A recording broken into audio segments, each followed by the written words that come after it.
Well, it seems like you need a PhD at minimum to understand the countless different strands of the Trump-Russia controversy/conspiracy theory. You have alleged Russian hacking, allegations of collaboration between the president and Putin, intelligence agencies spying on American citizens, and now, of course, a ton of congressional bungling. What to make of all this? Is an independent investigation needed to get to the bottom of it? Or should we just move on and try to forget this ever happened? Assuming anything happened at all.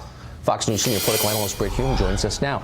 Hey, Britt, I go back and forth on this, whether this is pure politics or there's something deeper, and I'm leaning toward the latter now. I've had a couple members of Congress, on air and off, get emotional on this subject of Russian hacking or interference with the last election. And I'm starting to think that this really is kind of the touchstone in their view to understanding all of American politics. Do you think they believe it? I think they may, Tucker, and I think the question is whether that is what this is about. That is to say, an effort by Russia to meddle in our elections, a hostile act to be sure, perhaps even, as Dick Cheney suggested, an act of war. I think if that was what this was really about, if that was what this case was really about, there would be almost unanimous bipartisan agreement that we all need to get to the bottom of it and find out what happened.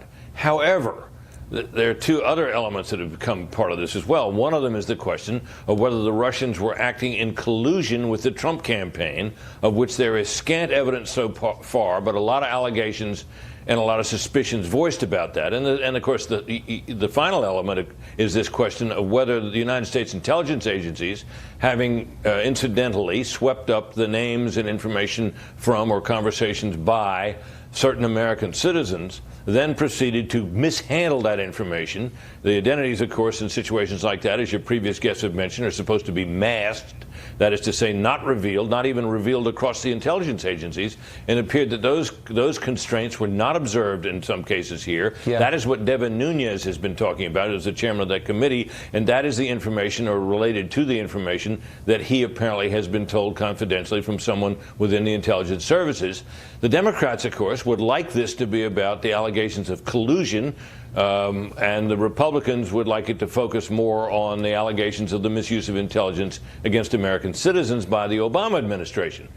My sense about this is that this reminds me of a lot of congressional investigations that I've covered through the years, in which there's a lot of politics involved. It's kind of an adversarial proceeding, and on one side, one party tries to adduce information that helps their side of the argument, and the other party does the other thing. And out of that kind of adversarial proceeding, truth often emerges. It did during Watergate, it did during Iran-Contra, and it has in many other cases. I don't think we're anywhere near in a situation where there's enough information on either those counts to go for some kind of outside special counsel. You know what it reminds me of? And you were, of course, at the center of this. 1993, you covered this. Republicans couldn't understand how anyone could have voted for Bill Clinton. They just couldn't make sense of it at all. And so all these theories arose about running drugs in and out of Mina Airport or killing people, rather than just addressing it directly, that he had a message they may have disagreed with, but that was resonant with voters. I think the Democrats still don't understand why Trump won. And so they've made up this incredibly elaborate explanation having to do with Russia that is psychologically satisfying, but maybe not politically helpful long term. I'm not sure how deeply they believe it, but they'd love it. They'd love it to be true, Tucker, because they believe, based on things apart from this, that Donald Trump is basically an illegitimate president, a man who has no qualifications for the job, is an execrable person, and should not be the president. And right.